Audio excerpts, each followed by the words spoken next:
Inilah jawaban akhir Mahfud MD. Langsung jawab puluhan pertanyaan DPR. Tak lebih dari 30 menit, Mahfud MD menjawab pertanyaan dari puluhan anggota Komisi 3 DPR.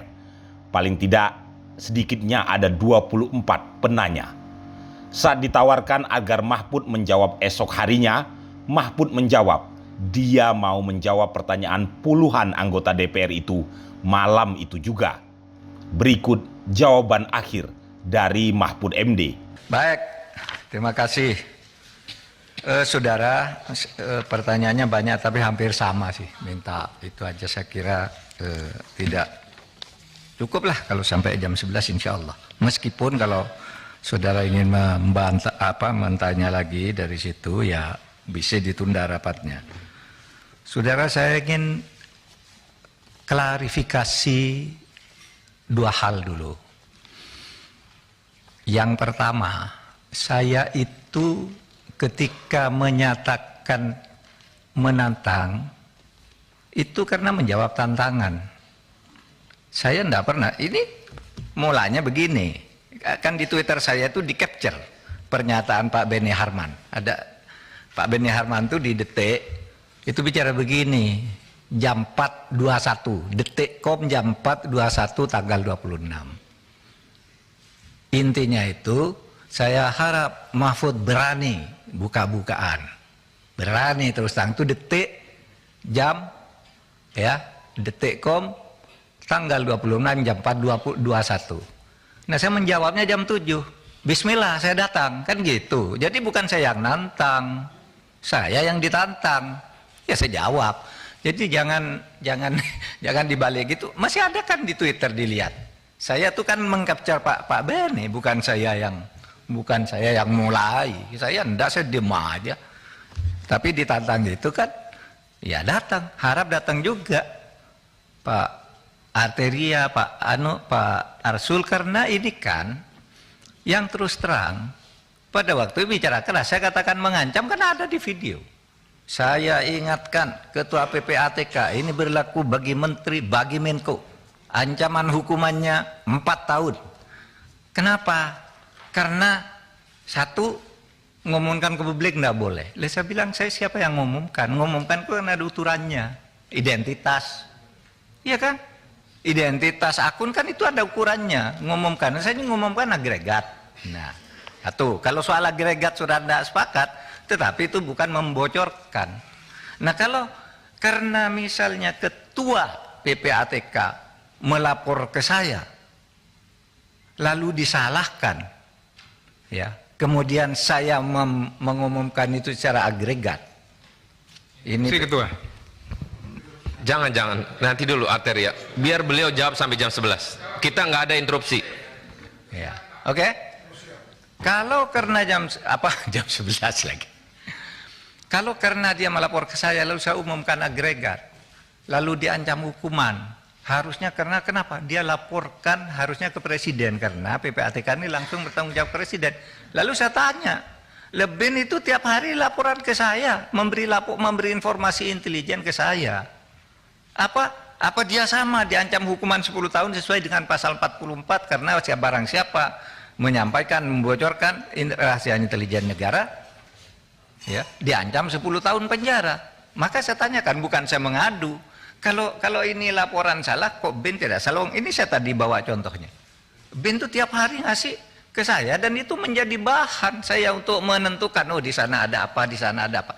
Tapi yang laporan Ben ke presiden yang diberikan ke saya itu, saudara, ini tidak ada yang baca kecuali saya. Begitu saya baca, oh ini titik-titik penting, saya terus ini simpan ke tempat tertutup karena itu kan BIN rahasia. tidak ada press release ke publik, Pak. Kenapa? BIN tidak ada press release ke publik. Pak Arteria, Apa tuh itu? Kalau LH-nya diekspos ke publik, beda dong, analoginya nggak sama itu. jangan disangka dulu. Silakan Pak Menko. Ya, LH. LHA itu bukan itu tadi, ya, identitas. Tapi oke lah, nantilah itu. Kemudian saudara, saya bicara Markus. Ya, saya bicara Markus. Ini tadi saya akan dipotong bicara Markus. Di DPR itu pernah terjadi peristiwa tanggal 17 bulan 2 tahun 2025. namanya peristiwa Ustadz di Kampung Maling. Pada waktu itu Jaksa Agung ketika itu Abdurrahman Saleh di sidang gabungan Komisi 2 dan 3 itu dituding-tuding. Saudara jaksa baik sekali, tapi saudara seperti Ustadz di Kampung Maling. Di kejaksaan tuh kotor semua. Ini ada, nanti di googling aja, di googling. Peristiwa itu jelas. Lalu jaksa-jaksa marah, kurang ajar kamu katanya kepada anggota DPR. Kurang ajar kamu. Kami dianggap maling, ini dianggap Ustadz. Kamu kalau ngurus-ngurus perkara, habis marah-marah gini ngurus perkara. Nitip pejabat, nitip ini. Itu kan tadi saya katakan begitu. Tapi terus dipotong. Bukan DPR sekarang, DPR yang lalu. Saya tidak begitu bodoh menyebut DPR sekarang. Meskipun misalnya aja enggak mungkin dong nyebut. Disebut aja, Prof. Kalau ada justru disebut saja. Kenapa? Kalau ada terus disebut. Enggak, begitu bodohnya saya nyebut orang. Jadi perkara juga. Sudahlah, nanti kan ada aparat penegak hukum. Saya siapa? Tadi kan saya dulu. Bahkan saya nyebut Pak Beni mungkin waktu itu ada. Karena waktu itu sidang gabungan Komisi 2 ke Komisi 3. Pak Jaksa Agung dituding-tuding. Wah, kejaksaan Pak Abdurrahman Saleh itu Ustadz di Kampung Maling gitu loh. Lalu ribut. Siapa yang ribut tuh? Ahmad Lasso. Ya, Ahmad Lopah. Lasso ya? Iya kan? Yang berdiri waktu itu. Kurang ajar kamu. Bisanya nitip perkara di sini marah-marah. Lalu ada kepala kejaksaan tinggi hati, cabut sekarang juga. Lihat itu jejak digitalnya masih ada, saudara. Jejak digitalnya masih ada. Makanya saya memberi ilustrasi hati-hati, gitu, hati-hati, gitu. Oleh sebab itu saya tidak akan cabut. Pak Ketua, boleh saya ini penting ini Pak. Pak Beni, Silakan dulu Pak Beni. Kita mendengarkan ini waktunya mepet. Bukan, enggak apa-apa. Ini Jangan, udah nanti dulu Pak Beni. Oke, Biar sekarang selesai dulu. Sekarang saya jawab materinya. Enggak gini teman-teman, kan tadi kan sepakatnya bila dijawab untuk diselesaikan dulu. Kan kita masih panjang rapatnya. Masih ada hari esok Pak Beni. Biar konteksnya nyambung aja, baik-baik kita ngomong. Kalau nanti selalu debat, nggak akan pernah ketemu Pak. Bukan rendah. Pak Mahfud Interupsi Ketua. rendah yang penting. Kalau dalam keadaan seperti ini persidangannya, Pak Ketua, izin kembali kepada tatib yang ada. Apa kata tatibnya di sini, maka itu kita jalankan. Silakan baca Pak Beni apa tatibnya. Silakan. ada. Ada. Silakan. Interupsi itu hak. Manakala nama disebut. Kan gitu Pak. Jadi, saya mau luruskan Pak. Jadi pada saat itu saya ada. Kalau Prof Mahfud masih ingat, saya yang menyampaikan Ustadz di Kampung Maling. Sudah itu disambung oleh Anhar Nasution. Ketika Anhar ngomong gitu, jaksa-jaksa pada naik pitam. Waktu itu saya masih ingat betul disampaikan, kalau Anda yang ngomong saya tahu, tapi kalau yang ini yang ngomong, kami tidak terima karena apa? Ya itu tadi yang disampaikan oleh Prof Mahfud. Saya ceritakan apa adanya. Jadi bukan mau kemah-kemah, supaya jangan ada miskomunikasi. Yang kedua Bapak Ketua Pak Mahfud, mungkin yang tadi soal itu adalah statement Pak Menko tidak dalam konteksnya. Ini yang jadi soal. Jadi ketika Pak Menko mengatakan anggota DPR banyak jadi Markus, memang sangat sensitif. Jadi maklum saja kalau kemudian banyak reaksi begitu. Jadi kalau tidak dijelaskan dalam konteks, ini kan potong-potong Pak. Ini saja di Twitter aja dipotong-potong. Banyak anggota DPR jadi Markus kata Pak Mahfud. Ini kan tadi enggak itu saja Pak. Oke. Jadi supaya kita tidak ada. Terima kasih banyak. Kalau judul berita Pak, saya aja digambar di borgol Mahfud ditangkap KPK, apalagi cuma judul kayak gitulah. Tiap hari ada judul-judul. Ya, baik. Terima kasih. Jadi mohon dimaklumi, saya tidak bisa mencabut pernyataan itu karena sejak tadi saya bilang dulu pengalaman saya sama Pak Beni kan gitu tadi saya bilang lalu dipotong nggak boleh sebut sekarang lu gimana gitu. Maka saya bilang kalau interupsi terus ya nggak bisa dong gitu. Baik, saya sekarang masuk ke materinya, sama aja kok materinya Bapak sekalian. Beberapa sebulan lalu ketika ada acara 1 Abad NU di Sidoarjo itu saya diajak pulang bersama oleh Presiden satu pesawat dari Surabaya. Karena apa? Membahas indeks persepsi korupsi. Presiden pada waktu itu agak marah. Kenapa indeks persepsi korupsi kita itu turun dari 38 menjadi 34. Saya lapor ke Presiden, saya sudah ngundang Transparansi Internasional. Saya sudah ngundang Litbang Kompas, saya sudah ngundang partnership, minta data kenapa ini turun. Gitu. Saudara apa turun? Itu kita yang turun itu di bidang pelayanan publik dan terutama korupsi di bea cukai dan perpajakan. Clear itu penjelasannya. Yang kedua, facilitation payment. Di dalam pelayanan publik di berbagai tempat itu, orang sekarang Pak bayar, mau naik pangkat bayar ke siapa, kalau tidak punya channel itu tidak bisa. Itu transparansi internasional. Sehingga saya katakan Bapak Presiden ini masalahnya yang paling besar itu ada di situ. Lalu korupsi di mana lagi? Maaf, di DPR. Baca aja di situ. Kenapa? Wah di situ transaksi. Berbagai urusan juga banyak di situ karena banyak yang berfungsi ganda. Punya profesi di luar, menjadi anggota DPR. Untuk menghidupkan profesi luarnya, menggunakan kedudukannya sebagai anggota DPR. Itu clear. Saudara kalau tidak percaya undang saja itu Transparansi Indonesia. Gitu. Nah, itulah sebabnya saya tuh sejak itu lalu ini pajak dan bea cukai ini masalah. Sehingga kalau saya kok punya latar begitu ada kasus Alun, lalu tiba-tiba mula-mula ditetapkan. Apa nih? Pasal 351. Loh, kok pasal 351? Saya nengok anaknya.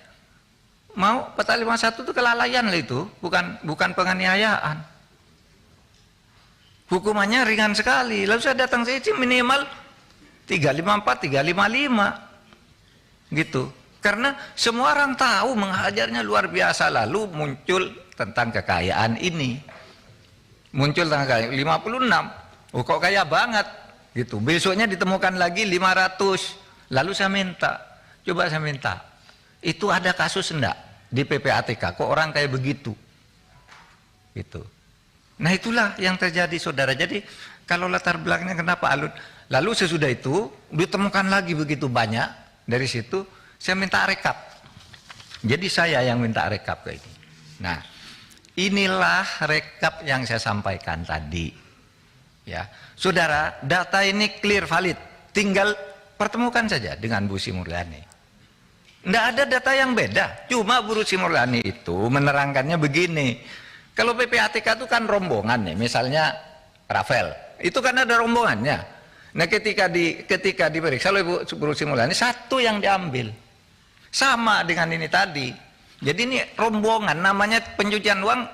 Kalau enggak banyak ya bukan pencucian uang namanya. Kalau satu geng begitu. Kalau satu korupsi, tapi pencucian uang di belakangnya itu loh nama itu. Saudara buka nanti, mau pansus buka, ada nama-nama orang 491 orang. Apa kasusnya? Itu kan ada LHA-nya. Ada di situ. Maka bagi saya gampang kok masalah ini. Undang Bu Sri Mulyani, cocokkan. Ini datanya PPAK, hanya beda menafsirkan. Seperti yang kasus 189 itu. Itu kan 15 entitas. Bea cukai.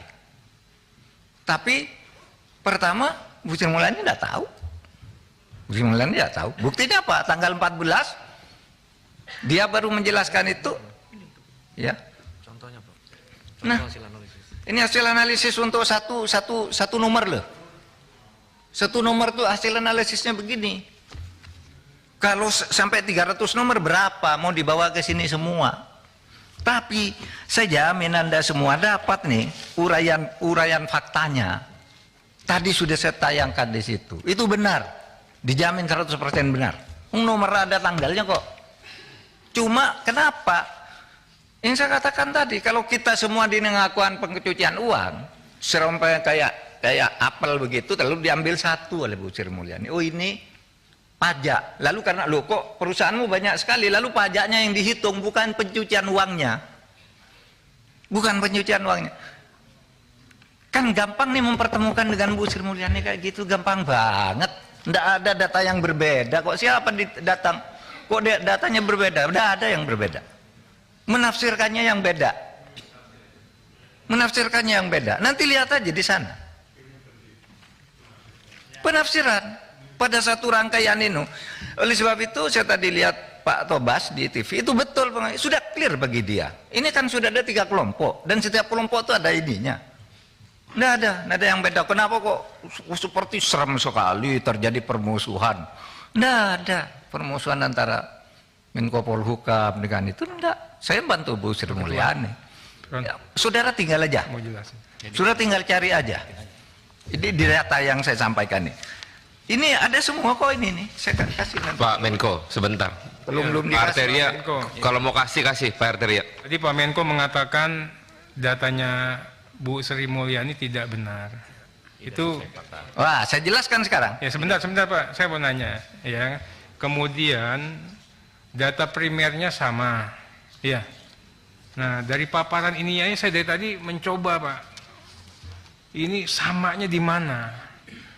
Dari 3,3 dapat ke 35, ya kan? Kemudian juga apakah 3,3 dan 35 itu karena tidak melakukan penghitungan atas perusahaan cangkang? Misalnya, saya coba begitu tuh. Jangan-jangan. Oke lah, makanya saya jelaskan, Ya. saudara. Makanya saya jelaskan, ini sudah kurang 16 menit. Datanya yang ini, karena kami yang mengeluarkan. Ya, nanti saudara boleh ambil ini. Ini datanya, kami yang mengeluarkan. Tidak mungkin beda dari ini. Kalau beda dari ini palsu. Pasti palsu kalau beda dari ini. Pasti, karena kami sudah mengeluarkan di tanggal sekian tahun 2009 sampai yang terakhir itu. Nah, Itu datanya rekap atau dokumen itu, Pak? kenapa? Itu rekap itu. Rekap dokumennya, sudah kena rekap, saudara cari dokumennya di nomor surat sini, saya mau lihat. Nah, dokumennya Ada dokumennya? Ada dokumennya di kantor Menko, ada di kantor saya ada. Terus bagaimana kita kok selalu dibenturkan dari seluruh pertanyaan judul. Nah, ada. Saudara. Saya interupsi sedikit Pak. Pak Mahfud, mohon izin Pak. Saya Pak, ini lama-lama saya masih banyak menjawab nih. Ntar nanti aja. Minta izin Pak. Minta izin saya. Saudara, tadi ada yang bertanya, kenapa sih Pak Mahfud tuh baru sekarang kok baru ngomong sesudah 14 tahun. Saya baru jadi Menko 3 tahun. Dan baru saya tertarik untuk membuka ini. Saya sudah ada kasus Rafael itu, saya minta rekapnya deh, siapa sih yang pakai pencucian uang? Hah? Enggak tertarik. Karena enggak boleh kita buka itu. Nah saudara, enggak boleh buka yang itu, enggak boleh. Tetapi kalau saudara tanya rapat, kami ini 3 bulan sekali rapat nih dengan Pak Agus dengan semua ini. Ini daftar rapat lengkap, bertemu kami, jangan dikira kami enggak bertemu. Apa pikiran kita tentang ini? Ketika bertemu, ternyata melaksanakan undang-undang tindak pidana pencucian itu sulit. Sehingga protes kita tuh apa? Kepada rapat itu. Kenapa sih tidak pernah membangun kasus? Sudah ribuan kasus ini kok tidak membangun kasus? Dikonstruksi kasus sendiri. Itu setiap rapat, aparat penegak hukum menyatakan sulit. Pak, ini harus ketemu ini dulu. Kalau ini ketemu harus ini selesai dulu. Itu betul. Oleh sebab itu, mari kita lihat ini, memperbaikinya bagaimana. Gitu. Bukan salah. Itu diberi beban sekian. Orang, satu rangkaian orang, pencucian uang, saling kirim gitu. Bagaimana nih menegakkannya? Dan saya baru tahu ternyata sulit, bukan karena tidak mau. Loh Pak, ada juga yang bilang, Pak, kalau kami suruh segani, kami takluk Pak. Nanti kami tidak punya dasar hukum, karena yang ini belum ketemu. Tapi pencucian uangnya terlihat, tapi yang ini utamanya suksinya masih hilang, ini masih macam-macam begitu Pak. Nah oleh sebab itu saya tadi usul undang-undang perampasan aset itu lebih mudah untuk mengatasi masalah begini. Bapak jangan bilang kita tidak ada kerjaan nih. Kami selama saya di situ berhasil mengumpulkan uang menyelamatkan daftar rekapitulasi sukses story penanganan kasus 1.492 triliun. Ada daftarnya nih. Mulai dari ACT, Asabri, BEC, Indosurya, Jiwasraya, judi online, Lukas NB, LH dan seterusnya. Jangan dibilang tidak ada hasilnya. 1.490 hampir 1.500 triliun. Itu untuk semua kasus TPPU. Kenapa? Untuk semua kasus TPPU atau khusus TPPU. khusus di Menkeu? Iya. Khusus di Kemenkeu. TPPU. Mesti kalau PPATK yang ngomong tidak bukan lain pasti TPPU. Bukan PPATK pertanyaan itu saya. kalau mengeluarkan surat kalau bukan TPPU itu tidak ada kerjaan namanya. Itu maksudnya Pak Mahfud, itu maksudnya TPPU di Kemenku atau di tempat lain juga? Nah, ini di tempat lain. Oh, oke. Ada juga Kemenkonya nih pajak. Apa saja itu, Pak? Pajak SSO 14 triliun. Ada juga banyak ya. Pajak EH dan sebagainya banyak, narkoba. Ini Pak. Tapi saya nak kemukakan ini tadi kenapa? Karena kita tidak bicara sukses story, bicara temuan. Karena ada kasus. Itu. Nah, baik. Pak isi Saudara Pak. sekalian. Pak Mahfud, itu uangnya ada enggak nyata itu uangnya? Kenapa? Uangnya ada itu. Lah ini putusan pengadilan Pak. Iya uangnya maksud saya, ini cash, ini kasus. Lah iya dong putusan pengadilan. Maksud Terus saya kita tidak ngitung. Putusan pengadilan ambil, freeze. gitu. Itu sudah di freeze. Sudah eksekusi Pak? Oh iya, sudah divonis. Sudah ada yang dieksekusi, ada yang belum. Enggak. Ini Uangnya belum. Lukas MNB misalnya, Lukas NMB. Kan kami ngumumkan Nggak, sebuah data. pertanyaan saya begini Pak Mahfud. Nggak. Pertanyaan saya, ini kan di list ini adalah jumlah keberhasilannya TPPU itu. Apakah uang itu nyata sudah dikembalikan untuk negara maksud saya? Nyata karena Sudah dieksekusi maksud saya. ada yang sudah eksekusi, ada yang belum. Ada yang belum. Lukas NMB Nah itu yang saya tanya. perkara Oke. Itu yang saya tanya. Ada yang sudah, ada yang belum. Ya, Ya, ada itu. yang sudah, ada yang belum. Ya. Kalau Bapak tanya, apakah uang sejak tahun 2009 sampai 2013 ada semua? Lah ini kan kasus. Ya semula ada di bank karena berputar terus, bisa ada, bisa bertambah, bisa kurang, bisa bertambah. Oleh sebab itu harus diusut. Gitu loh. Kok tadi berputar-putar pertanyaan gitu aja? Padahal sederhana loh. Cuma satu rangkaian anggur diambil satu lalu ini pajak katanya, padahal ini yang banyak ini bea cukai. Nah datanya Bu Sri Mulyani salah iya.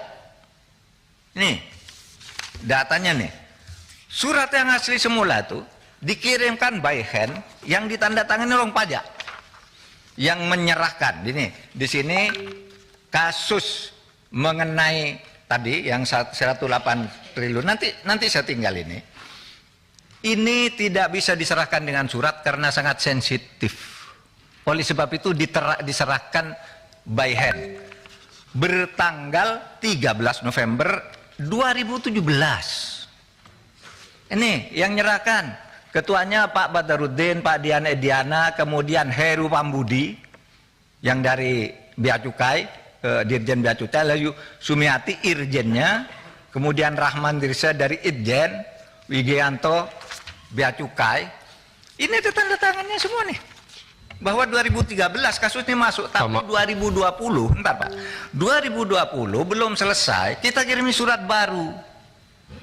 Nah, ketika surat baru ditanya, kita ketemu sama Kementerian Keuangan, ini yang saya ralat sedikit, di situ bilang ada Bu Sri Mulyani, lalu Irjen bilang surat itu tidak ada. Bukan Sri Mulyani, yang wakil ini saya ralat. Waktu itu ada Wamenku, Irjen dan ini itu bilang surat tidak ada. Lalu ditunjukkan, lah ini apa? Lah itulah yang dijelaskan oleh Bu Sri Mulyani. Itu yang dijelaskan. Yang sebenarnya bea cukai diambil satu pajaknya, yang lain dikeluarkan. Sama dengan pegawai Kementerian Keuangan, dia nulis 33,3, padahal kami nulisnya 3,5. Lain diambil dipisah nih rangkaiannya. Oh yang ini yang pegawai keuangan aja. Padahal ini satu rangkaian main pencucian uang nih. Satu rangkaian dipisah karena ini orang luar katanya. Pak Menko, tadi Pak Menko bilang surat itu boleh ditinggal ya? Boleh? Nah, nanti boleh kasih kami Pak ya? Boleh. Oke. Yang anu toh penyerahan Surat. by hand, iya. Iya. Ini berita acara bukan hanya surat, ditandatangani semua nih. Siap. Bahwa kasus penyelundupan emas itu yang pelanggaran bea cukai itu ini 2017 ditutup. Sehingga kami kirim lagi surat itu. Lalu bilang tidak ada di depan wakil menteri. Loh ini ada, baru dicari ketemu, itu yang dipakai dasar menjelaskan oleh Bu Sri Mulyani. Dan tidak ada follow up terhadap surat itu, Pak Mahfud sini. Tidak ada follow up dari surat itu. Surat yang ini? Tidak ada. Tidak ada follow up sama sekali. Tidak ada sejak tahun 2017 bahkan masih diterangkan Bu Sri Mulyani 2 hari lalu itu dikatakan sudah selesai. Lah kami cek ke sana, tidak ada tindakan terhadap bea cukainya. Hanya pajaknya, ini tindakan bea cukai begitu banyak, lalu kok hartamu banyak, pajakmu cuma sedikit, lalu dihitung pajaknya suruh nambah pajak aja. Izin Pak Mahfud. Hah? Urusan pajaknya aja ini kejar dari laporan itu. Pajak kan pajak sedikit. Bukan indikasi TPPU-nya. Kenapa? Dilepas. Oh, oke. Izin Pak Mahfud. Izin Pak Ketua. Ya, itu 180T itu tadi ya. 180. Berarti kan 180T itu di luar 349. Di dalam. Kan kita nyebut 349. Lalu Bu Sri Mulyani ngambil contoh yang gede. Enggak, tadi Udah. Jangan diputer-puter. kan ada satu. Pak Menko. Nah, teman-teman, saya ambil alih. Teman-teman, karena waktunya tinggal 5 menit. Kita sudah tahu nih, sudah paham ujung dari apa yang disampaikan Pak Menko. Berkenankah kita akhiri rapat ini? Nanti kita atur rapat dengan Bu Menteri Keuangan sekaligus Pak Menko dan PPATK. Setuju ya? Setuju. Pak Menko setuju ya? Setuju. Oke, kita akhiri rapat malam ini. Kalau setuju diketok itu. Jadi terima kasih. Wabillahi taufiq wal hidayah. Wassalamualaikum warahmatullahi wabarakatuh. Ya, ketok.